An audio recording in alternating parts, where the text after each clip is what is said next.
Hello everyone. I'm going to do a special thing here. I don't normally do this and I wasn't planning on doing a video today. I was just going to share this with participants of my group. I run a group for coaches and therapists to help them change limiting beliefs and self-image so that they can make a success of their coaching business and reach the people they can help. This feels like I need to let it out to a bigger audience. I need to get the word out there because it's horrifying, definitely, but it's also enlightening and empowering. So this morning I was working with someone who they were wanting to change the belief of the fear of what other people will think. That was one thing. And the second thing was they had a built-in belief that things were their fault, even when they weren't. Even on a kind of practical, logical level, I would say to them, but what could you have done about that? Was beyond your control. And they really struggled. They had a lot of resistance to believing it, whatever it was, wasn't their fault, even when it wasn't logical. And sometimes they would acknowledge it and go, yeah, I know logically it's not my fault, but I just can't seem to get rid of the feeling that it is. So those were the two issues they wanted to work on. And, we did the detective work that we use in our modality. And it got to the point where I said, okay, so now what's the first thing that pops into your mind from childhood? Even if it's random, even if it doesn't make sense or seem logical, what's the first thing that pops up? And they said, well, I know it's not this, but I'm going to say it anyway. And they said Rudolph the Red-Nosed Reindeer, and it's the Raskin and Bass version. So it's an old animated film. When I saw it, I was already horrified at the messaging in it. And so for anyone who's seen it, you may know what I'm talking about. Now we take a deep dive. First of all, let me say that the reason I was thinking about sharing this with my clients, with the participants of my program, the coaches and therapists, is to make the point of how important it is to not filter anything out. In other words, the first thing that comes to mind from childhood, even if it seems random, even if it doesn't make any sense, and this is a fantastic example of that. The first piece that this person shared with me is that Rudolph is born and he's got a red nose, as we know, and his nose lights up. And the first reference here that we want to look at is his father is horrified by the red nose and the fact that it lights up. And his father says something along the lines of, no self-respecting reindeer would have a red nose.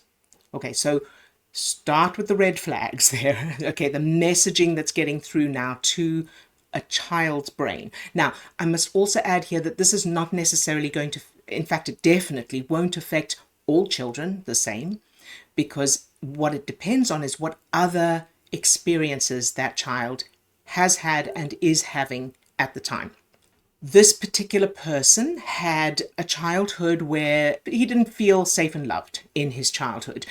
There was nothing dramatic about it. It was just he felt just not as safe and loved as he might have. The father reindeer rejects or criticizes or judges or whatever this poor little baby reindeer because of his red nose, which he didn't choose, right? I mean, it gets worse. The second piece is that the mother reindeer doesn't say anything. In fact, she says, oh, we'll just have to overlook it. The message there to that child's brain is, number one, I'm not good enough. I'm not approved of by this person who's supposed to protect me and keep me alive, father. And there's no protection from the mother.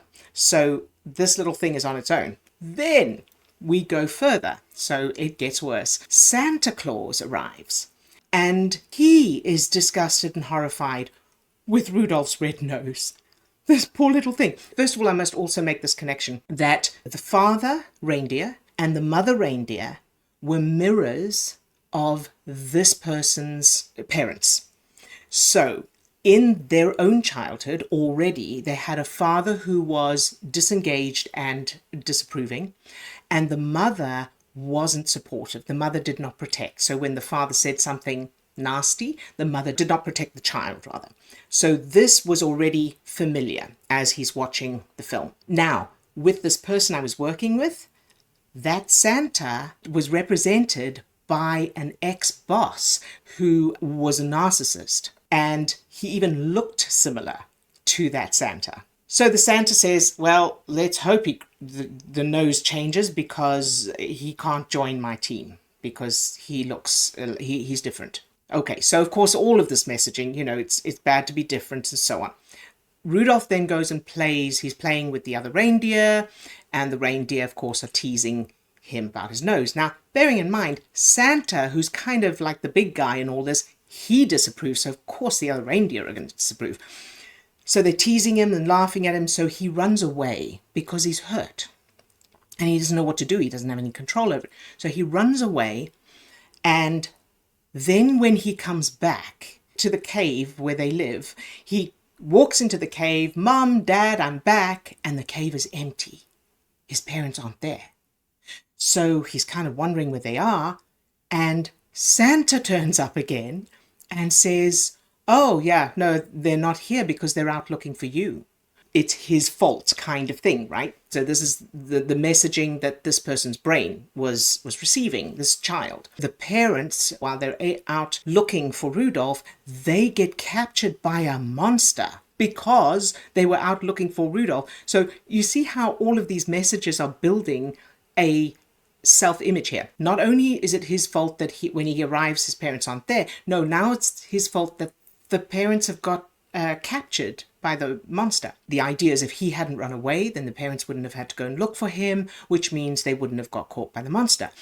But then taking that a step further, if the parents hadn't, had supported him, then he wouldn't have run away in the first place. And then apparently he saves them from the monster. So that's great. But the messaging there again is that he has to do something because it's his fault. So he has to rectify it. Eventually, he discovers he can fly. His nose allows him to fly. And now everybody accepts him. Now Santa goes, oh yeah, okay, well, you're good enough now. And the messaging here is that you have to do things in order to be valued. You're not just loved just for existing. The reason this is so powerful and so crucial, and I'm going to tell you how it connected to this person's real life and how he changed it in a minute. But first of all, let's just take a moment to recognize that this was brainwashing effectively, because this person from a child, the family, everybody watched this movie over and over again. In addition to their real life experiences at home, at school, they were being brainwashed with the messaging from this movie, which was all adding to the so-called evidence that proved who they were and how the world works. In other words, what people think is really dangerous and everything is your fault, even when you can't help it, even when it's something beyond your control. So there's that. Now, the main piece I want to get across is that's one thing for the child. This is not just about how it affects a child. This is about the adult that child becomes, who now is brainwashed to believe that what people think is dangerous, they have to please everybody, and that they are responsible for things that aren't their fault, and that everything that happens is their fault, all of that, and that they're not lovable just as they are. There's a side trip somewhere along the way to the island of misfit toys, apparently. And I'm not sure where that fits in within the storyline of the movie, but again, it's like people who are not like you won't accept you, or because you're not like them, they won't accept you, but maybe you can find some others that are also not like you, and they may accept you.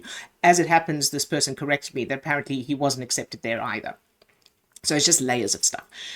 The person I was working with this morning, that little boy that he was, absorbed this film, combined with his experience, his real life experiences, and it all formed the structure of his self-image, his unconscious self-image and worldview, that no amount of conscious reasoning or proof or real life as an adult was ever going to override, because in the moment his brain was always referring to his own childhood experiences and backed up by this ridiculous movie.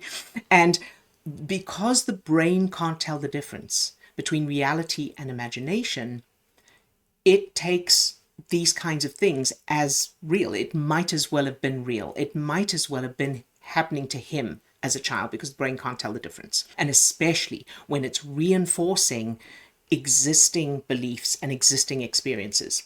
If you've seen this movie, let me know in the comments and let me know what you thought of it, what you thought of the messaging and any insights that you may have, anything I've left out. I'd love to hear that. So now I'm going to tell you how we changed those things, and I'm not going to do all of them because of course in this video will be very long. So I'm going to tell you the main ones, and if there's anything specific that you would like to know, like how did you change that or how did you address that, let me know in the comments and I'll give you those then. What we did was we changed the movie first. So we used our memory changing techniques to change the movie first, and then we changed his actual life. So the parents and his home life and all of that. We changed the mother first because this was a piece that other people may not really pick up from the movie, but because this person had this situation at home, this kind of resonated with them. So the mother reindeer is not supportive. So the father reindeer is disgusted and that.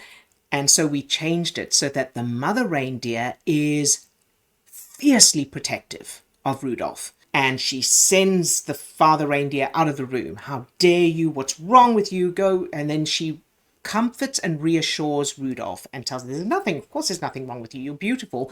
Then we added the piece where the father reindeer comes back and says, I'm so sorry. I don't know what got into me. It's my own stuff. It's not you. So he is remorseful and apologetic. So we created that strong foundation of safety and support and love there. Parallel to this, we're doing his own real life memories as well. His mother is fiercely protective, sends the father out of the room. The father comes back, I'm so sorry, all of that. So that we were creating in that child a sense of I'm protected, I'm worth protecting. I've got a foundation of someone's got my back, all of that a child needs to know. The mother is going to protect him even against the father. So we did all that.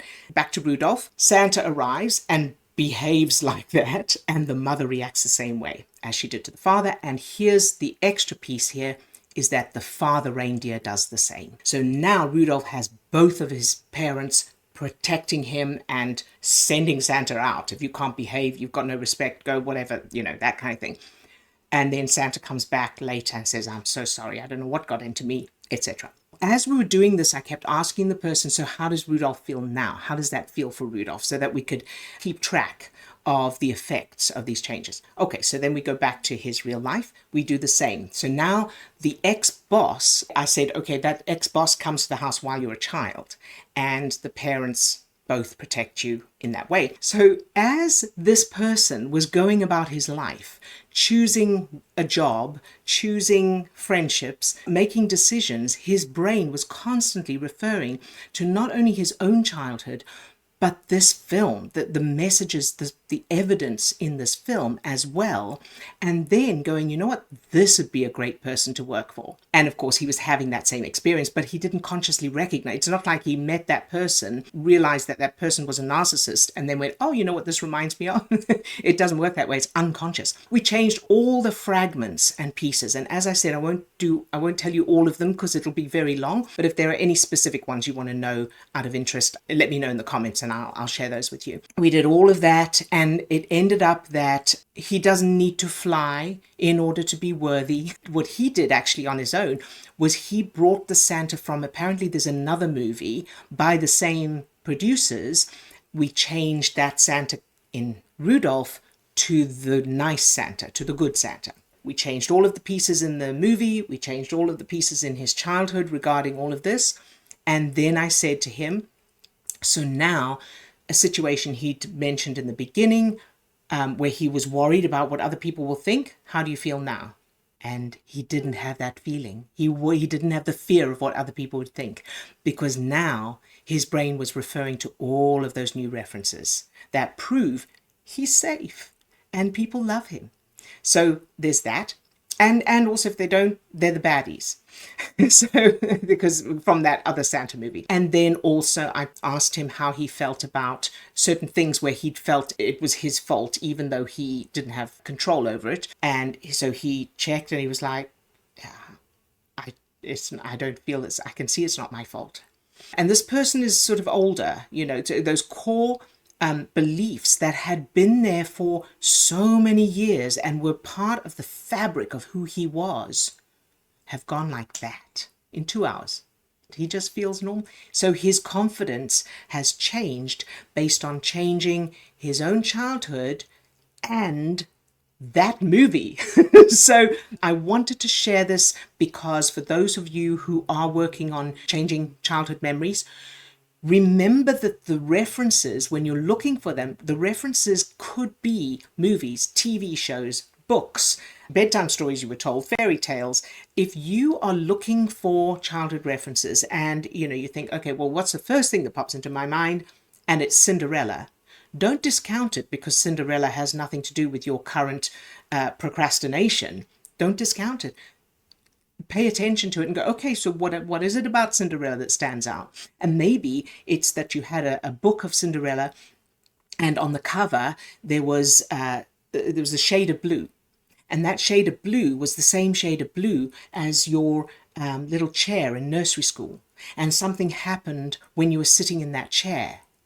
That's the kind of links there could be. So when you think about, oh, well, Cinderella has nothing to do with my current problem, it's not necessarily logical.